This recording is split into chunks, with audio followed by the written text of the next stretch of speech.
The broadcast is now starting. All attendees are in listen-only mode. Good morning, everyone, and welcome to our Safe and Calm webinar for Friday, October 16th. This is Deanna Mitchell with Leading Age Michigan. And just like almost every week for the past 7 months, a lot has happened, and we have a lot to share today. We're going to depart a little bit from our usual format. We will be doing a legislative update from Dalton, who will cover Senate Bill 1094, which is the CRC bill, which is currently sitting on the governor's desk waiting signature. And we have some regulatory updates as well. But today, we are pleased to have with us David Herbel, our president and CEO, who will first provide us with a brief update on some of our recent advocacy work. Morning, Dave. Good morning, Deanna. Thank you. And thank you, Blake and Dalton, for also creating some time on the agenda for me today. I appreciate everything you guys are doing and helping keep the association membership up to date on everything related to COVID. I'd like to talk to you today a little bit about our advocacy campaign, and I'd like to start by giving you a little bit of background on how the advocacy campaign got started.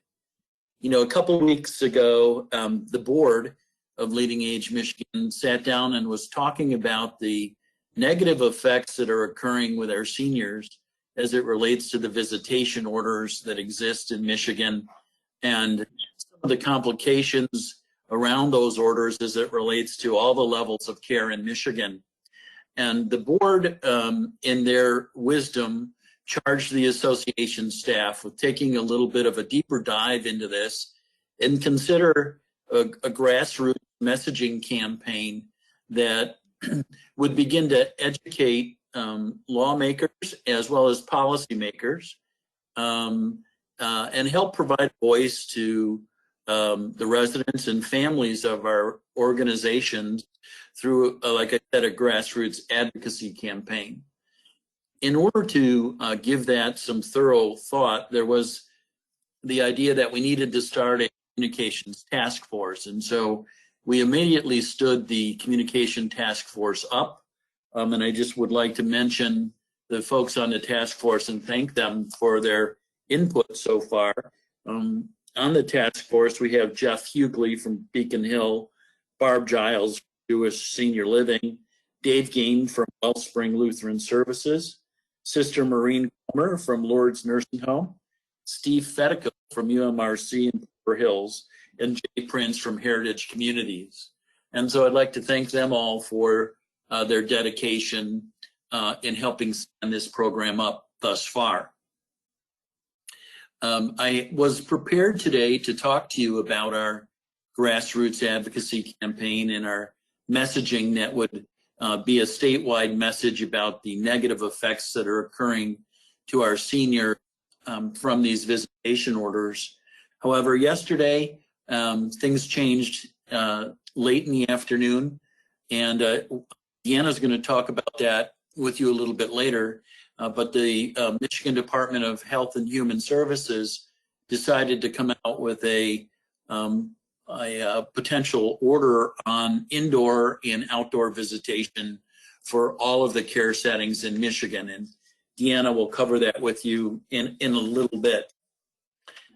What I really wanted the audience to take away today from our call is that we know we've got a long way to go in terms of our advocacy for our seniors as it relates to visitation and everything that's going on in Michigan. We also know that this visitation order is a first step. It's probably not going to address all of the things we want, but we think we need to at least take a look at it and see what the impact of it will be as we go forward, because we do know that the cases continue to spike in Michigan. But what I was wondering, for those of you who are in the audience listening today, is that we certainly would like your input. We'd actually like to form a smaller group of champions who'd like to help work through this grassroots advocacy process with us in the coming weeks and months. So if any of you on the call would like to do that, I'd encourage you to submit your name to either my email address, david@leadingagemichigan.org, or to information@leadingagemichigan.org, because we're looking for people who want to get involved and who want to help create this grassroots movement that will not only educate policymakers and elected officials alike, but help give voice to the families and the residents that we care for. So with that, I'll turn the program back over to its regularly scheduled agenda and introduce for you Dalton Herbal, the Director of Advocacy for Leading Age Michigan. Thank you for your time today, and I appreciate it. I look forward to hearing from you.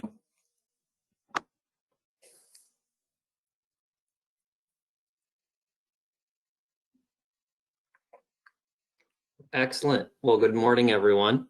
And as Dave alluded to, there is some things brewing at the department level. And so some of the information in this bill may be a little duplicative, but really the bill is designed to force MDHHS and LARA to have a plan for the future of COVID care in Michigan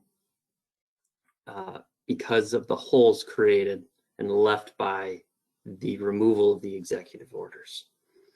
So what does Senate Bill 1094 do? It requires the state to implement dedicated facilities to house COVID-19 positive individuals and nursing home residents.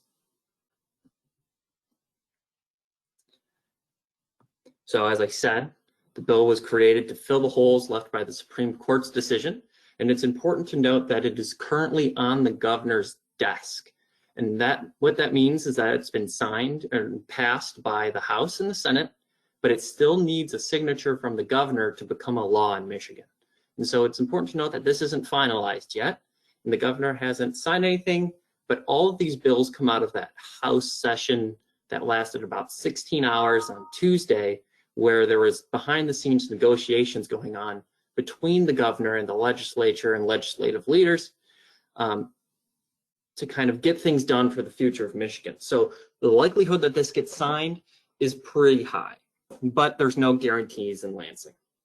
And it's also important to note that this does not create specific guidance, but it creates a plan to have a plan in place by November 15th.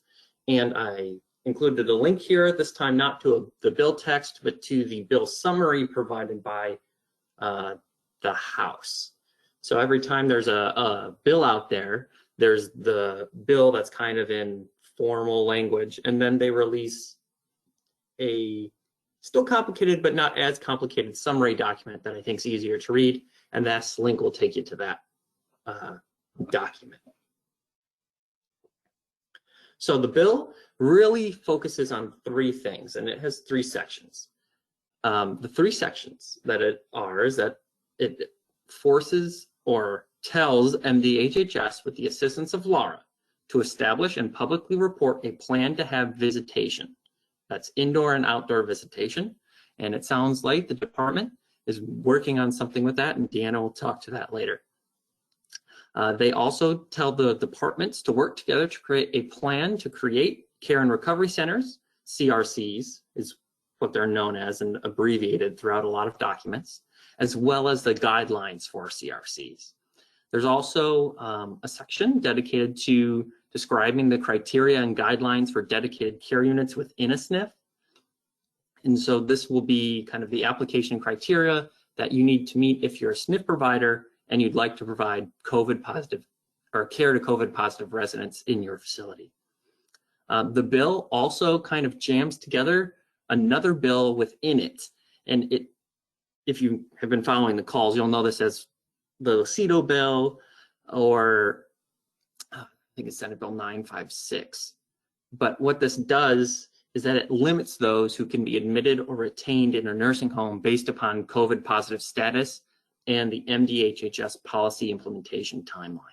So we'll be covering these in detail as we go forward, but this slide's just to provide a summary since they kind of combined a bunch of different bills into one bill during their negotiations. So what does this visitation plan and guidance in the bill say? It says the departments, that's MDHHS, working with Laura, must create a plan for indoor and outdoor visitation by November 15th, 2020. The language itself is very open. The department can make that plan whatever they see fit and whatever they think is right for Michigan. But they do say that the plan must include elements that say you can limit in-person visitation, indoor and outdoor, if any of the following three things apply. That's if a resident or person who wants visitation tests positive for COVID, they can create rules that limit visitation for that. They can limit visitation for a nursing home that is experiencing an outbreak of COVID-19. They can also limit visitation for a nursing home within a community that is experiencing an outbreak of COVID-19. And so there's no specific guidance given here, but they tell the department, hey, here's a plan and here's a couple of things that we think you need to include in that plan. I think it's interesting that this was done in negotiation, so you can kind of see where they're going and with future visitation plans in terms of indoor and outdoor visitation. But Deanna will talk to that later.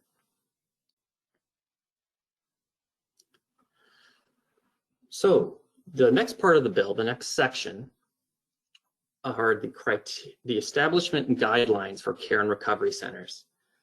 This also tells the departments to work together by that November 15th, 2020 date to create the guidelines and a plan to implement care and recovery centers. The Care and Recovery Center program is the program that replaces the previous regional hub program, but it is mostly the same. They do have to incorporate criteria from the CDC and the Nursing Home Task Force that many of our leading age members were on. So this is kind of be an updated plan for the future of COVID care in Michigan. The criteria to meet that an application or an applicant must meet. They have to be a SNF, and the criteria are that they must have at least a 3-star rating based upon the 5-star quality rating system. They must not be operating under a DPNA. They must not be designated on the Nursing Home Compare website as a quote-unquote red hand facility or be having a citation for abuse on Nursing Home Compare. You must meet physical plant capacity, and you must have dedicated staff for the sole purpose of treating individuals in the Care and Recovery Center. There's some further criteria that is a little more general, but also provides some, I would say, guidance here. An applicant must also agree to comply with any requirements, facility requirements that the department considers appropriate, and with all of the following should an individual test positive for COVID and needs to be transferred to a care and recovery center or other location. You must provide written notice to an individual or an individual's legal representative, and if the individual consents, their emergency contact. And a physician or a nurse practitioner or a physician's assistant shall provide in writing that the individual is medically stable for the transfer. So if you're going to transfer someone, you need to let their legal representation know, and you need to get a note from a physician or physician's assistant or nurse practitioner saying that they're medically stable to transfer. Moving on, they also give us the criteria for dedicated care units. A dedicated care unit is a unit within a SNF that is not a CRC, but needs to be established because of the level of COVID in a region. And so if you think of this, you think of a CRC as a regional hub, and you think of a dedicated care unit as a separate unit within a SNF to take care of people who are COVID positive. And the departments must work together by that November 15th due date, and they have the following criteria. They must have a program for retaining and providing the appropriate level of care for individuals who test positive for coronavirus. And the program must have an adequate supply of PPE, testing, dedicated staffing, and operational capacity. You must designate an area within your SNF as a dedicated care unit, and that unit must meet all proper infection control safeguards. And there must also not be capacity at a CRC, and there must be a need for additional facilities for individuals who test positive. The SNF must also agree to continually evaluate and ensure its ability to meet each requirement of the dedicated care unit provisions. This is kind of a flexibility or a overflow valve, as I like to think of it. So if the CRCs get full, then we can start establishing these dedicated care units. But the department also recognized, and policymakers also recognized, that there are unique circumstances that may happen, and the facility may need to care for someone who's COVID positive. So the department has been given leeway to determine whether or not those circumstances exist, and if that's going to be in the best mindset of, and provide the best care for the individual who is COVID positive. So they do have a little leeway here.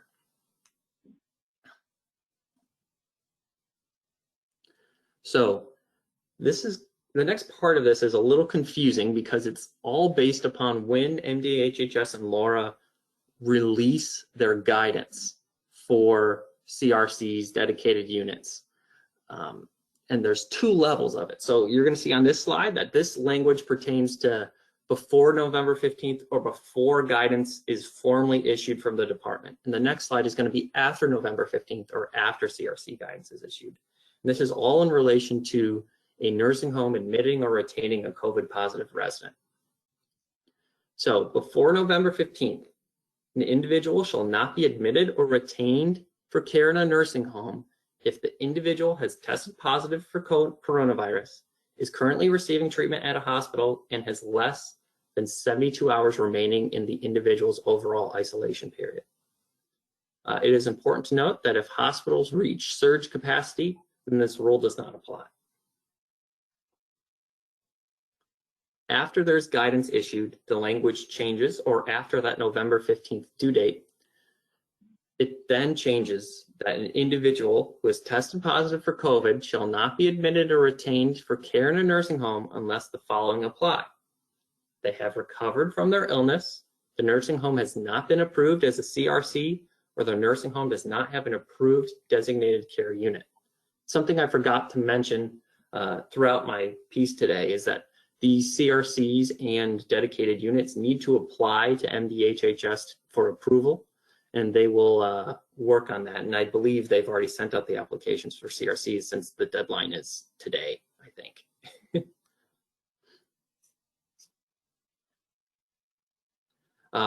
This is a slide you may have seen last Wednesday. These are some of the important dates. You can see here some of the dates from last Wednesday, but oh, I'm getting a message.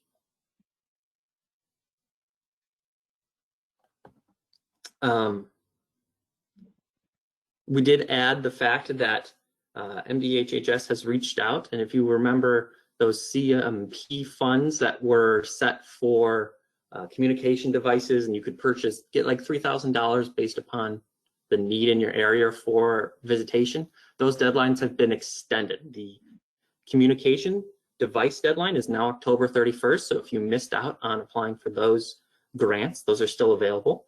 And the tent or visitation aid deadline has been set as December 1st. So those have been extended for those organizations who haven't been able to take advantage of them.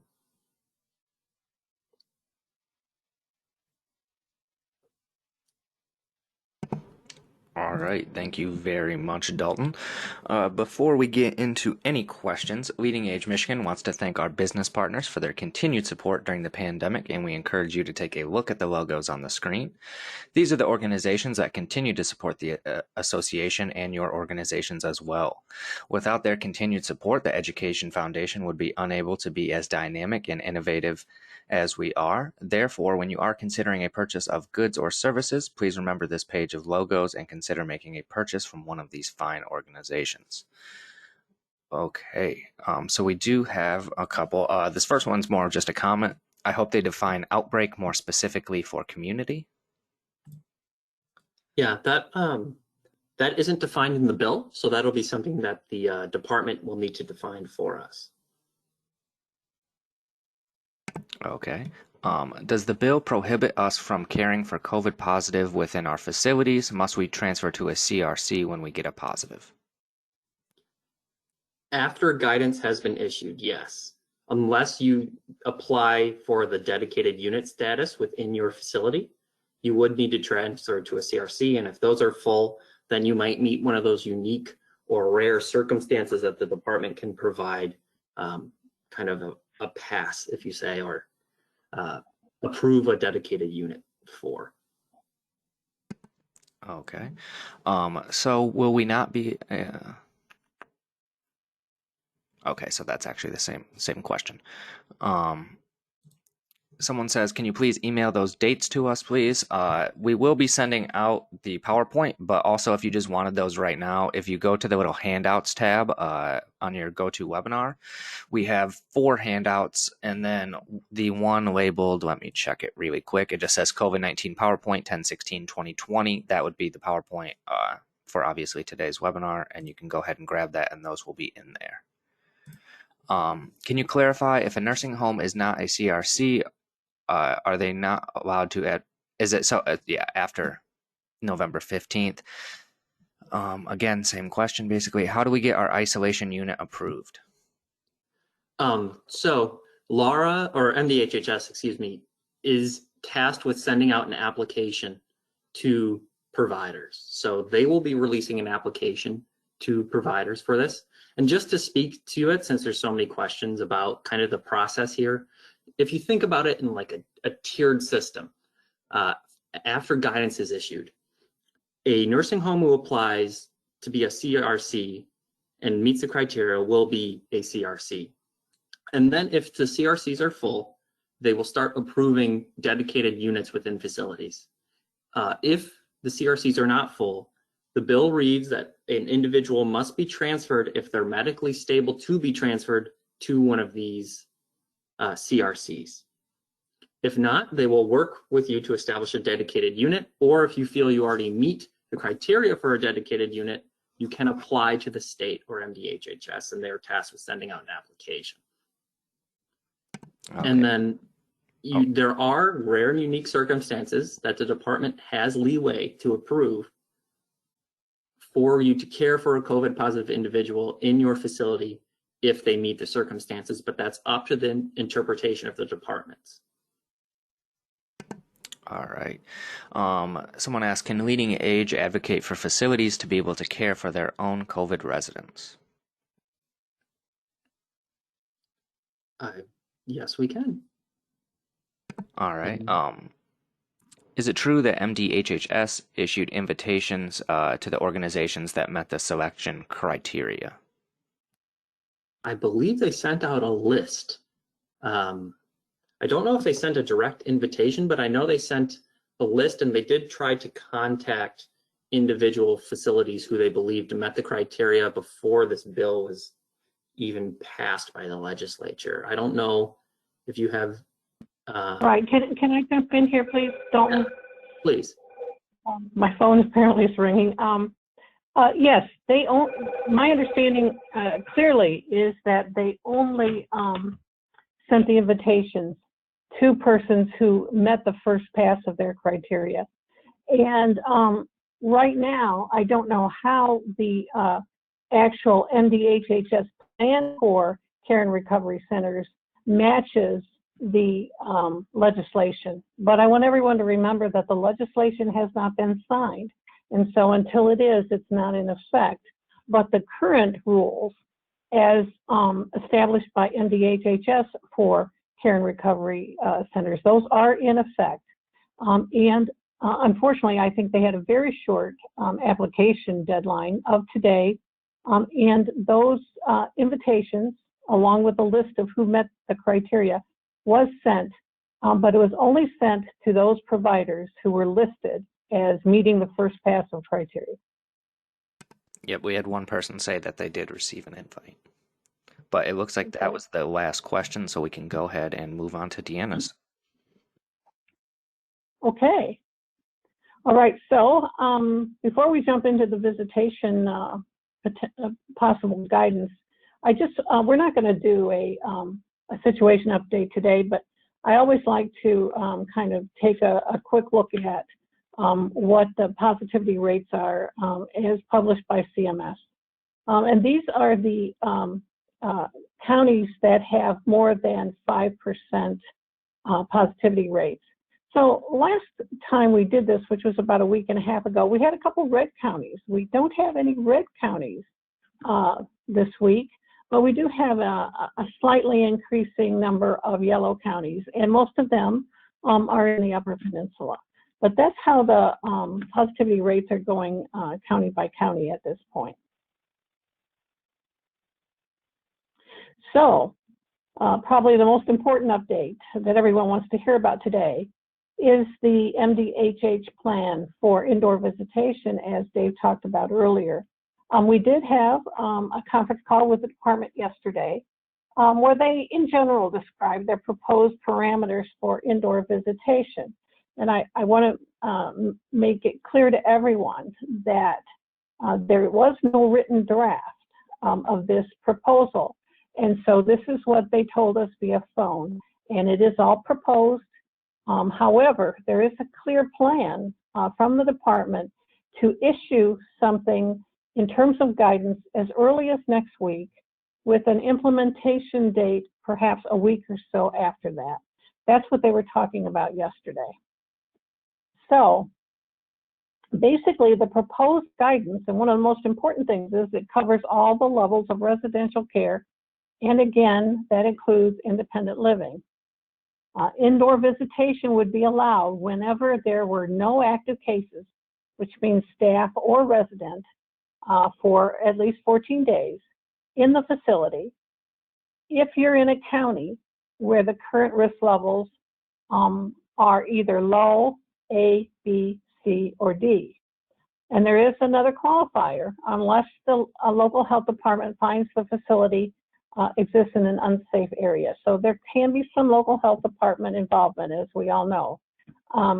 But if you are in low A, B, C, and D, you've had no active COVID cases, and there's no local health department findings otherwise, indoor visitation would be allowed.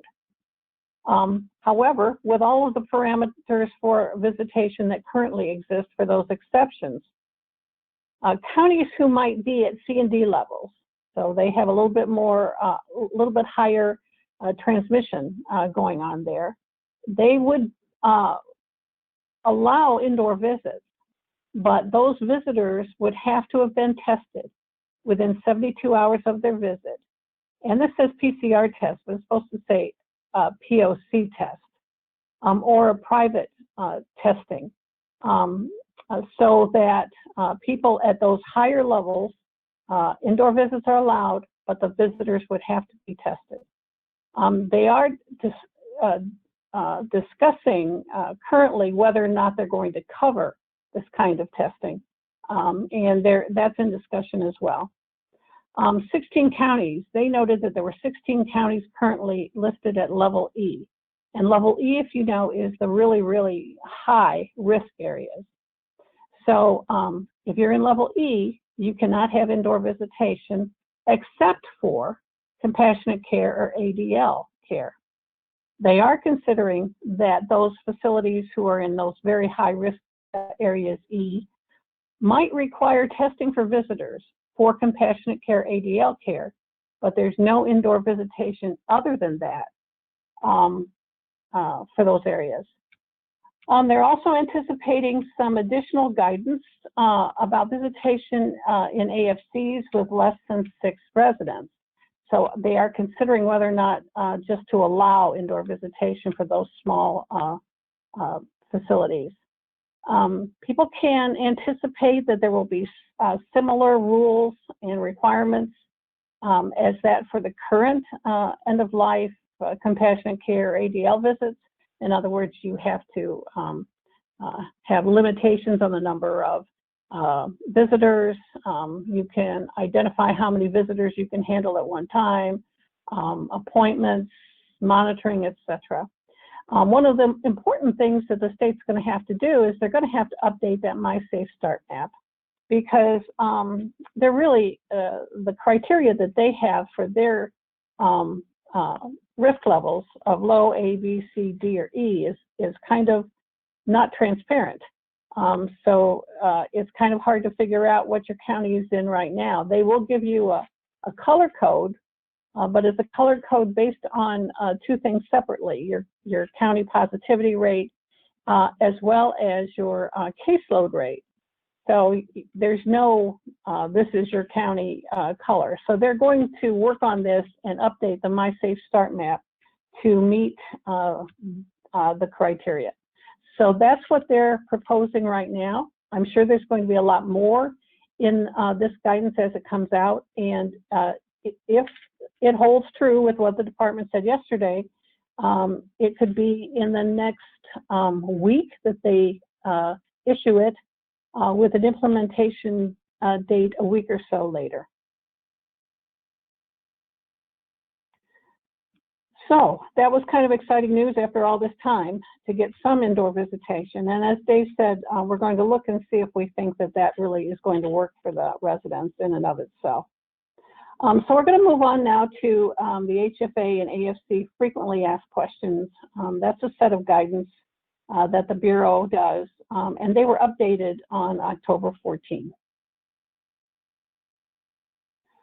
So most of the guidance is primarily an update to the authorities, to the set of regulations and rules that support the HFA and AFC requirements. And of course, it removes then the executive order citations, since the Michigan Supreme Court eliminated that as of last April. But it does note that the MDHHS orders are in effect that continue the requirements for mask wearing, bans on indoor visits for at least now, and limitations but not banning of communal dining. All of that is still in effect based on the guidance coming out of the department. They also remind providers that HFAs and AFCs must still keep residents safe, and they must have policies and procedures to do that within during the COVID pandemic, and they reference alignment with CDC guidance. In terms of incident reports, they have enhanced the language around this in several ways. AFCs still do not have to report staff positives to their licensing consultant, but they do recommend you inform them so that they can follow up with you to make sure that you are taking all of the appropriate precautions.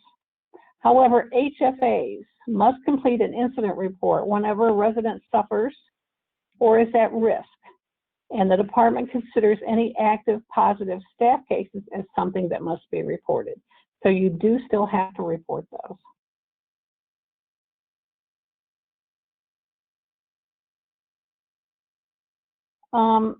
This section on the slide isn't really new, but I thought perhaps we should review it in view of previous guidance.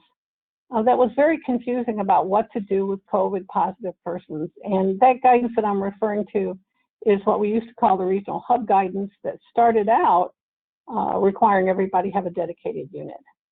But the FAQs really are the Bureau's way of telling those facilities what they can and cannot do. They don't really issue guidance. They support the MDHHS rules, but they also provide some finer points about how to think about this in terms of these assisted living level kinds of facilities. So this guidance continues on to say that after consideration of the resident's status, if the facility has PPE or medical coverage required for someone who could potentially be very ill, and can reasonably quarantine in a private room, they can readmit or admit the patient. So this is something that facilities should consider in collaboration with their hospitals. The hospitals should be helping you determine what the basic needs are for any of these residents. And this pretty much says that these facilities can accept these patients, residents, if all of these criteria are met and you feel comfortable doing that.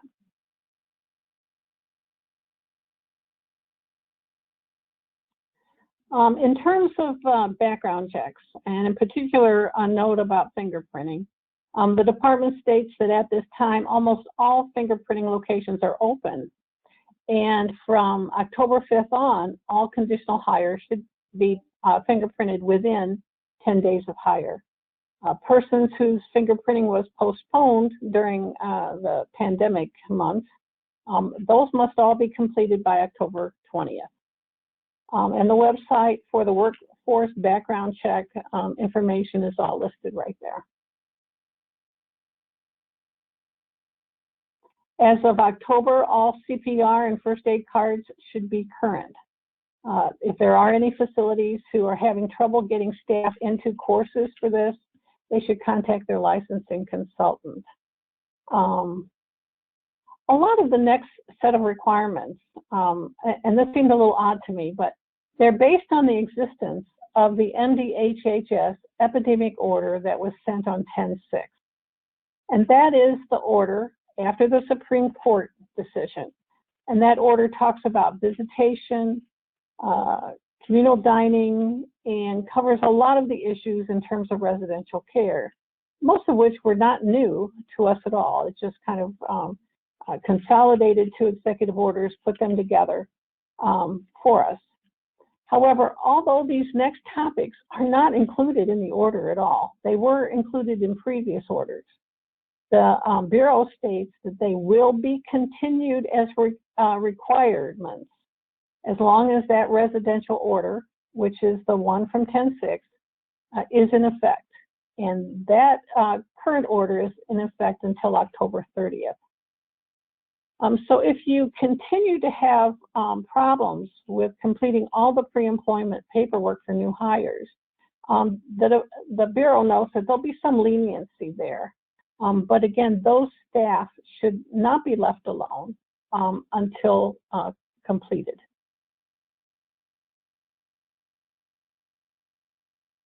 Fire inspections have been resumed for some.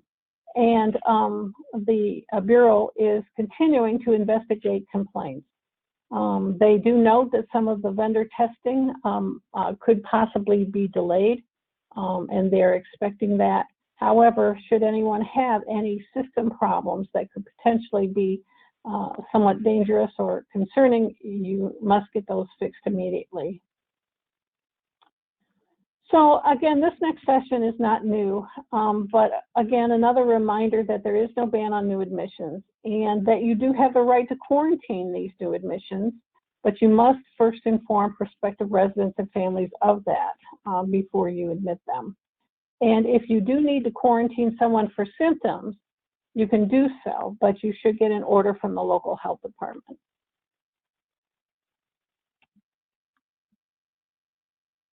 Pre-employment physicals can continue to be postponed while this residential order, again, that's that 10/6 epidemic order, is in effect. And again, that's currently due to expire on 10/30 unless they extend it. And virtual exams are allowed, but they should be followed up by an in-person physical as soon as possible.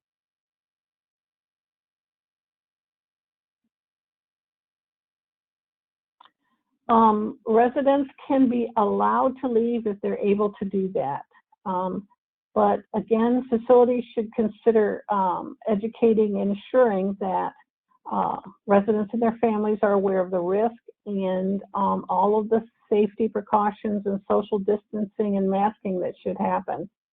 So when these residents come back into your facility, you're required to screen them carefully. And if they have had some potential dangerous contacts, you do have the ability to quarantine them if needed.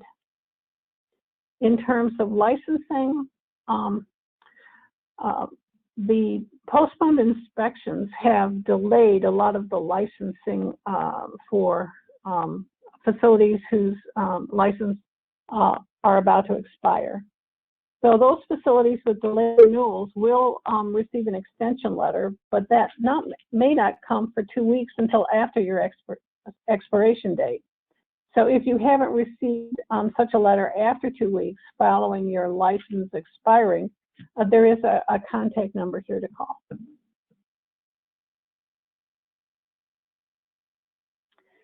Here's a reminder about contractors.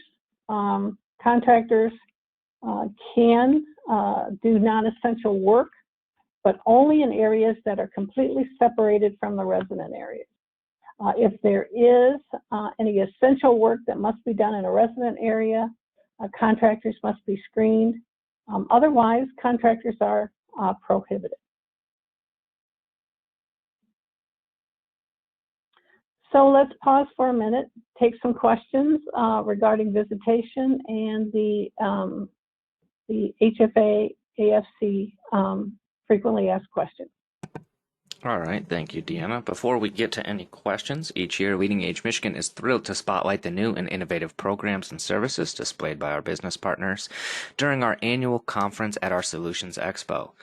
During this historic and challenging time, we would like to celebrate our business partners who have maintained their commitment to our members during our short delay. Please thank our business partners by supporting their programs when you are in need of their services. All right. Is the testing of visitors required for HFA and AFC as well? We have no access to POC machines yet. Also, is the testing for IL as well? I believe that in the call yesterday, they implied that all of the requirements were appropriate for all settings. I think there was some discussion of testing for HFAs. I think that the department is considering how to do that. The other settings, I'm not sure what they plan to do, but what we did hear, what I heard at least, was that all of the rules would cover all of the settings. But we'll have to wait and see what the actual detailed guidance says to figure out whether or not it's going to work more or less to the resident needs. Okay. We are using the BD Variator rapid test for screening compassionate care visitation now. Is this still okay in the new directions? If that, yes, that would qualify as appropriate based on what we know about the guidance so far. Okay. Do we expect more specific instructions with respect to the type of visits allowed under this guidance? Example, room visits, special room setup only, number of visits per resident, etc. I got the distinct impression that all of the current rules that exist for your end-of-life care and ADL visits would also be applicable here. I don't know if they're going to give you more detailed guidance than they already have for that. They do have limitations of 2 persons per resident, and they allow you to make decisions about how many you can handle at any given time. I don't know if they're going to be more specific than the previous guidance, but I would expect at least that the parameters from the current very few allowed visits now indoor would continue. How do we get the testing info form the visitors are required to bring us a test result? Are we required to validate that it is real? There was no discussion of validating it if it was real. I actually think that would be a little hard to falsify, but I guess it's possible, but there was no discussion of that. They do need to give you some documentation if you're not using a point of care test yourself. I will have to see what additional guidance there is, but I wouldn't worry about you having to validate it. I think that would be burdensome. Okay. Why would visitors be required to test if C or D if that has not been the case for EOL-ADL care previously, especially considering that someone could test negative one day and positive the next? Well, I can't speak to why the department does what it does. I do understand that, and it wasn't really clear that you have to start testing for persons other than in E, for persons who've been coming in and out of your facility and doing end-of-life compassionate care, ADL care either, except for E. Although you're required to screen absolutely everyone. We'll have to see what the guidance says and if those rules extend to them. There was no discussion yesterday about that it did extend to them, and why they would be doing that for these new indoor visits rather than the exceptions. I can't say, except I think that the state has an idea, and I don't know how true this is that those visits are relatively rare.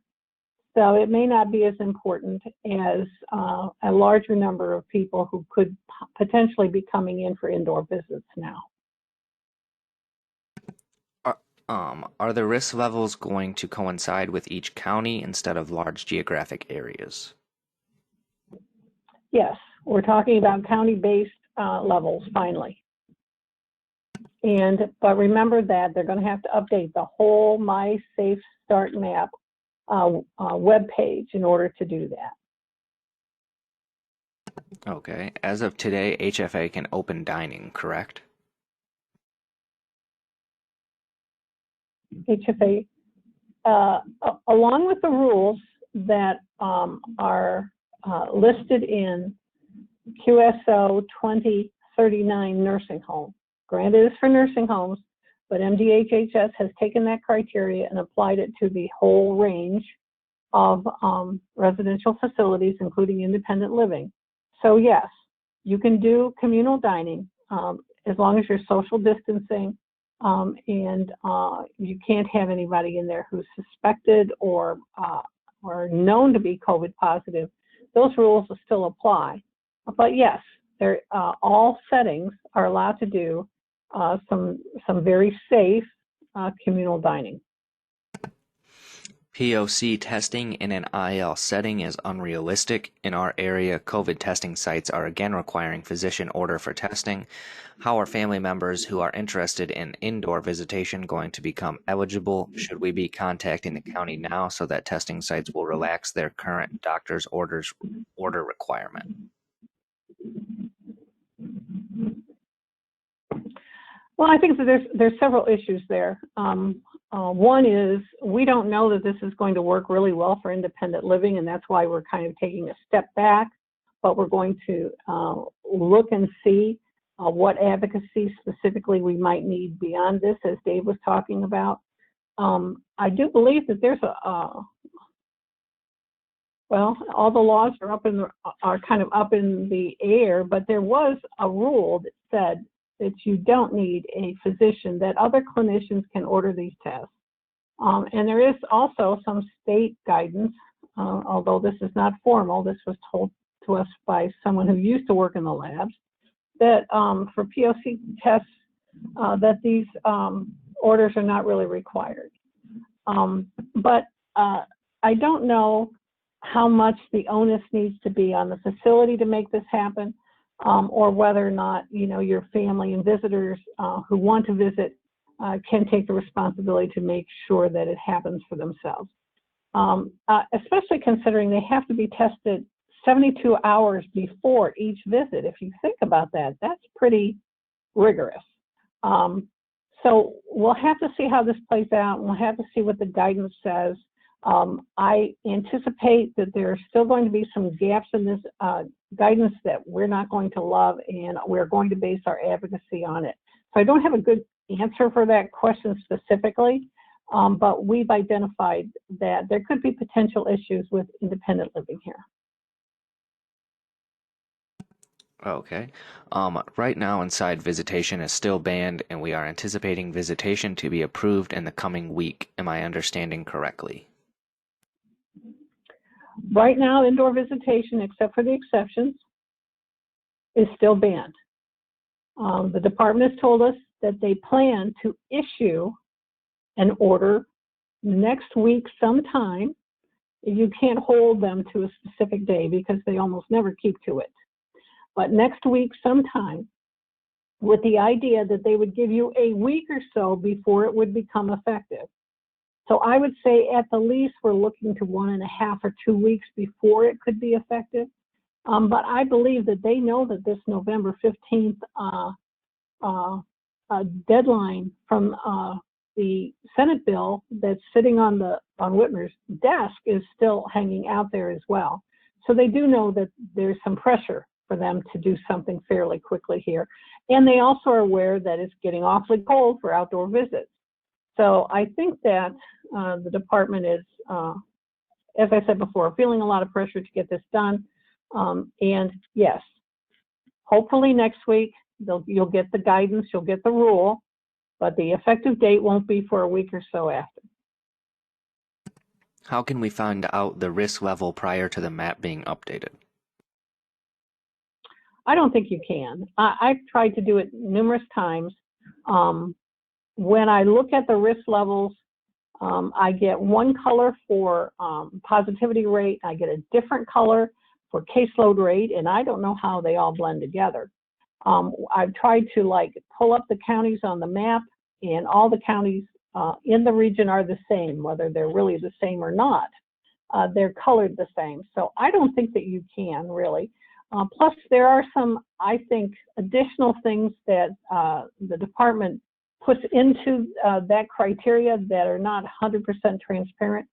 So I don't think we have any alternative but to wait for them to update the map.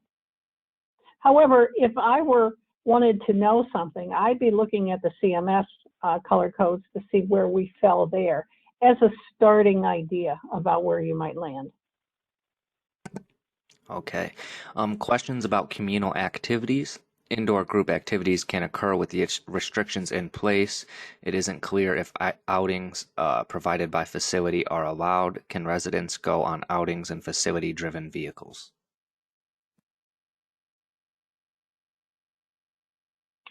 There's not been any guidance about that. I think everything's been silent about it. I think there might be some concern about safety precautions.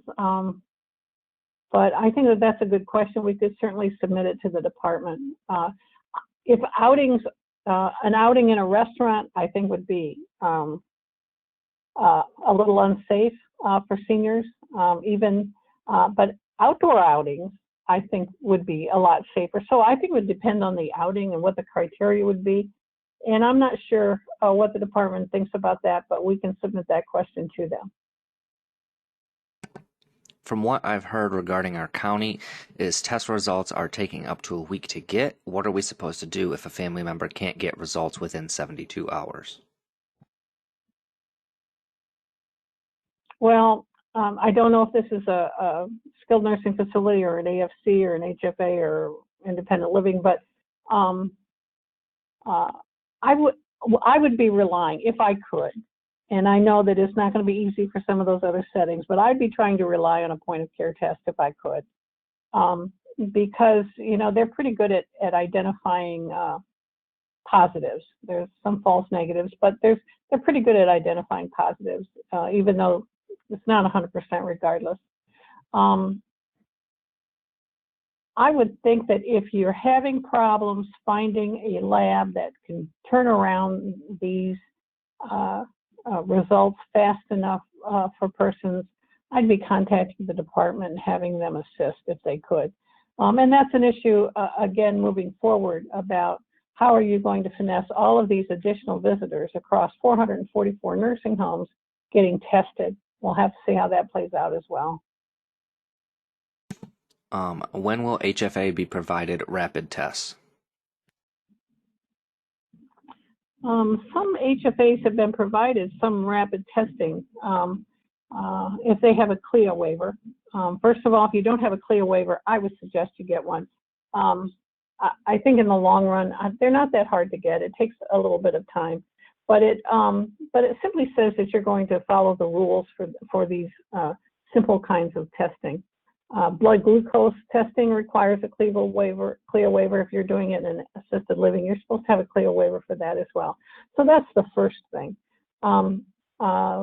Then I think that access to testing is the next big question that we're going to have to talk to the state about for HFAs, AFCs, and independent living, and how this is all going to play out in terms of visitation especially.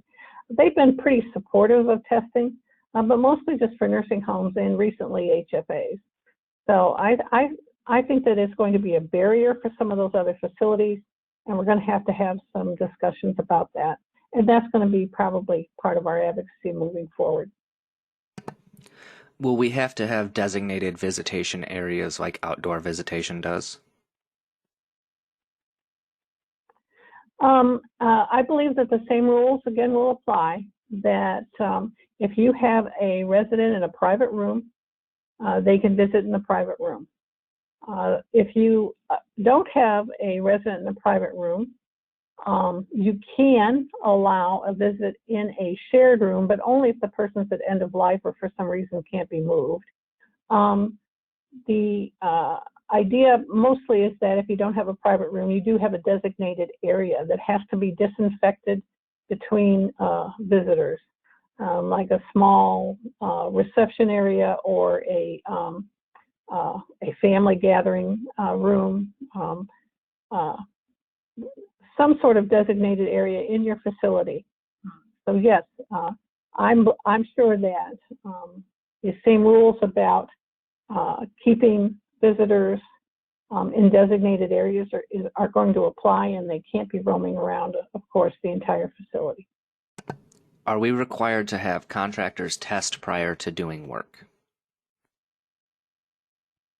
Contractors are required to test in nursing homes, and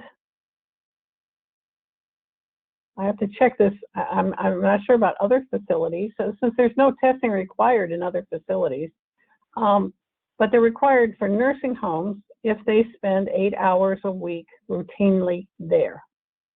If they don't spend, that individual person, not just any contractor, that individual person has to be in your facility 8 hours a week and in a residential care, doing some sort of resident direct contact work. Those people need to be tested, otherwise they don't. So they've really kind of loosened up the testing requirements for contractors. Okay, and then this question is similar, but I guess slightly different. So I'm going to ask it. In a SNF, can contractors access the work area through the employee entrance if screened daily? I don't see why not. I would assume that you would treat them just like any other employees. They have to be screened. If they're going to be in the resident area again, they have to be tested if they're in there 8 hours. I don't think there's any requirements that they come in perhaps using an entrance that visitors would usually use. I don't see any harm in allowing them to come in through your employee entrance. Okay. Our biggest risk is coming from hospitals that have not tested for COVID-19, but we find them when we test on admission. Is there any discussion requiring hospital testing prior to any SNF discharge?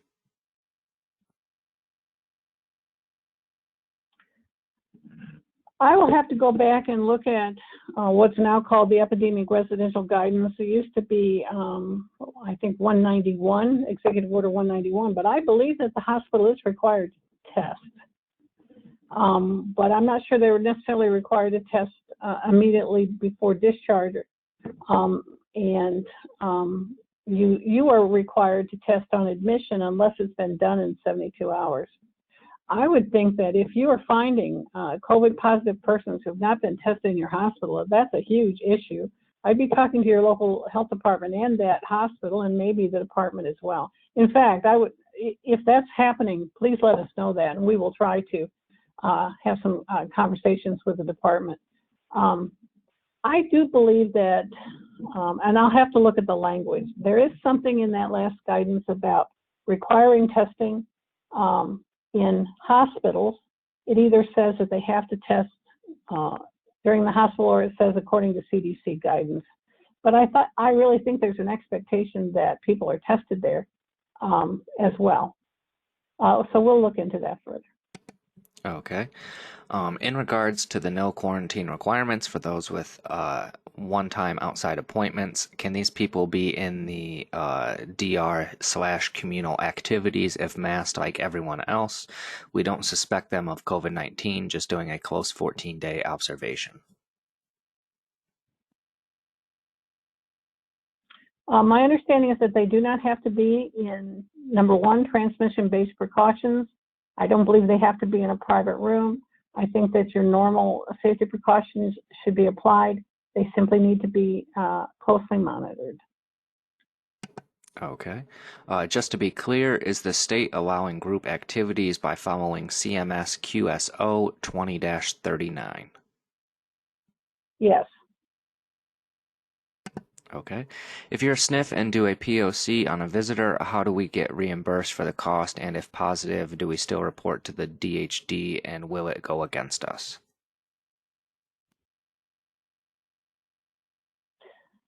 Okay, well, I think that you have to report it, I would think. If you're going to do the test, you have to report it to the local health department if it's a positive. Will it go against you? I don't think so. That person is not a resident in your facility. The thing about reimbursement was brought up yesterday, but the state implied that they would reimburse some of the things, but they didn't really have a lot of detail or the fine points, and they're in the process of considering that part. Are volunteers allowed in a SNF if tested weekly? This is always a painful thing for me because according to the guidance, volunteers are only allowed for those activities that are related to supervising visits. There is no guidance that allows volunteers for any other purpose that we can find. I would think that yes, they have to be treated as employees in the respect that they should be tested weekly. But their work or activities at this point are confined to visitor monitoring according to the MDHHS guide. Okay. Last question here. Are residents no longer required to stay in their rooms?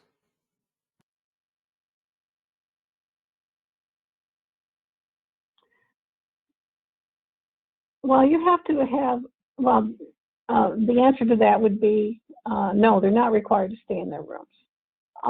However, you have to ensure that there's social distancing going on. You can do group activities.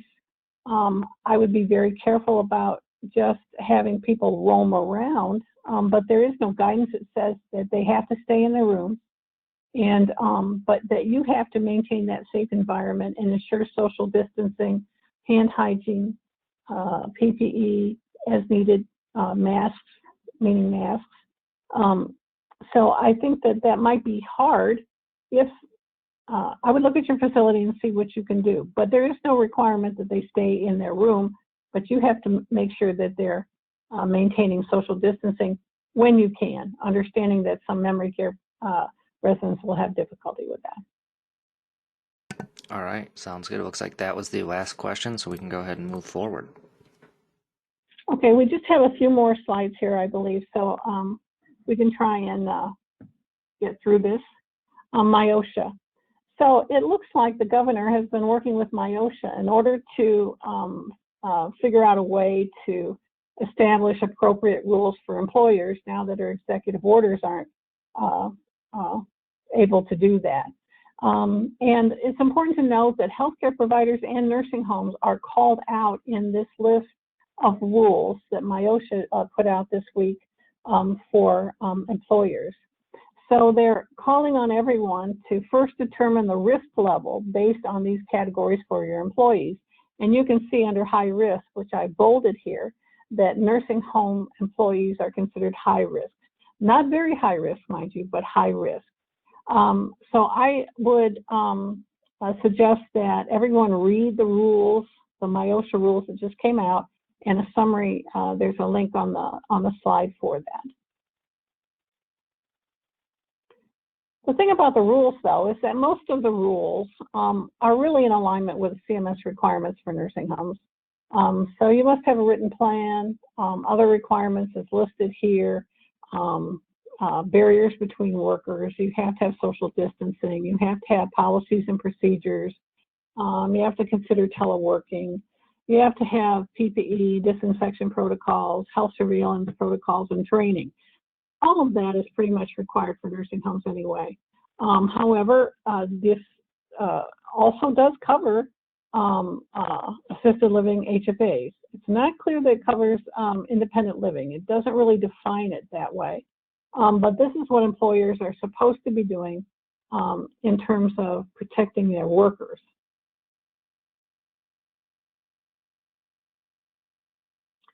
So yesterday, as Dalton was talking a little bit earlier, the department staff issued an update on the visitation grant applications. And basically, the applications for those were distributed by Laura last week.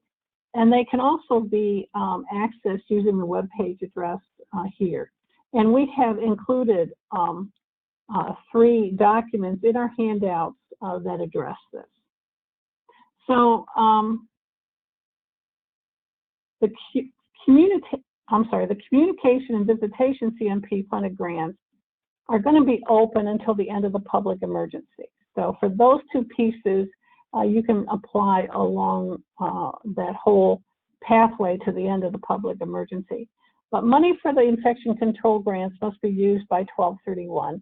And the applications for both of these types of grants are linked here. I think I'm 1 slide ahead.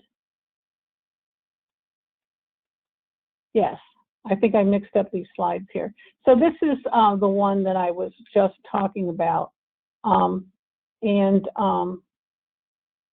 So you can see that there's 2 types of grants. There's the communication and visitation grants, and again, they will go until the end of the emergency. It's the infection control grants that have to be spent by 12/31. But both of those links toward the bottom are for the applications are there, and the CMP webpage link is above. Now, if you would go back to the slide before, Dalton, the 10th fact sheet. Along with the information about those grants, they did issue, the department issued a 10th fact sheet to help providers develop a safe outdoor visitation environment. It's included there, and of course it's in the handouts as well. So the very basic elements we have listed here, but you should review the entire guidance. There's an awful lot in there about safe placement of the tent, ensuring that it doesn't block facility entrances, but also you have to make sure that exits from the tent are not blocked either. And of course, it has to meet the fire requirements, no smoking, and there are rules about heating equipment and fire extinguishers as well. We've also received some information about SNF provider relief payments. These are incentive payments that nursing homes can receive based on their infection control performance. They're part of the provider relief fund monies. The first set of payments, if you remember, payments will be issued for September, October, November, and December.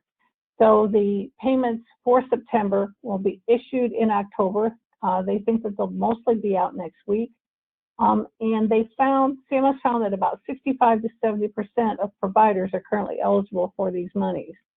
Apparently, they've made some changes to the criteria, but basically it's based on a total infection score, and that score takes into account the overall infection rate, and it adjusts it by the mortality rate. But the mortality rate will never receive more than 20% weight. But they didn't actually publish the exact calculation, so that's all we really know about it. They did also note that nursing homes have shown a 5% improvement in infection control through that data between August and September of this year. Okay, and one last note about CMS lab payments. Starting in January, and I think this might be helpful, CMS will pay under Medicare only $75 for the PCR test, basically. And labs will only get their additional $25 because right now I think they're getting paid about $100 if they're getting the results out within 48 hours. So that's a huge thing, and it may change some of their capacity to get these excuse me, test results on a timely basis. So that should be, I think, our last slide for the day. Any further questions? Looks like we just have a couple. If tents are okay, can we use an enclosed porch? I think you can use an enclosed porch. I would personally worry about the ventilation piece. No one has come out with any guidance about that. I would think some of the same rules should apply about heating. I would probably use the tent guidance and go back and look at that. The only thing is you got to make sure that it's not tightly closed, because the whole point of outdoor visitation is about it being a little bit safer because the air is moving much more than inside. So I think if you take care of the ventilation piece, there's nothing that says you can't have an outdoor, and I've seen pictures of outdoor structures that look like made out of wood and other materials. Just make sure that there's good ventilation. Are the visitation grant applications only available for SNFs?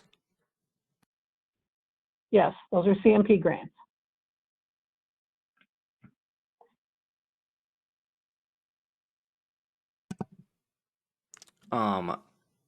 Someone said, please put the tent facts link in an email. Just attempted to type it in and it didn't work. Thank you. Well, yes. However, we've included this in the handout, so you should be able to open it up from the handouts as well. All right, thank you. It looks like that was the last question. So if anybody does have any further questions, feel free to reach out to Dave, Dalton, Deanna, or our Safe and Calm webinar, and we will make sure to get those answered for you. Also, just wanted to mention, we do have our SNF Regulatory Day coming up next Thursday, October 22nd, and we do have registration open for that. So just feel free to go over to our website, leadingagemi.org. You can click on that events tab and then scroll down a little bit, and it should probably be one of the first programs up there. Just October 22nd, SNF Regulatory Day. So feel free to register for that. And now we would just like to thank Dalton, Deanna, and then we would also like to thank Dave for joining us today.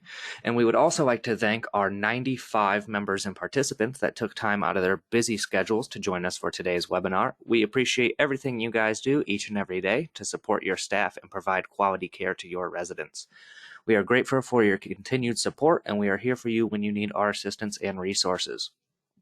As always, our next Safe and Calm webinar will be next Wednesday at 10 a.m. Eastern Standard Time. So I hope everyone has a great remainder of their Friday. Enjoy your weekend, and we will see you all next Wednesday. Thank you. Thanks, everyone.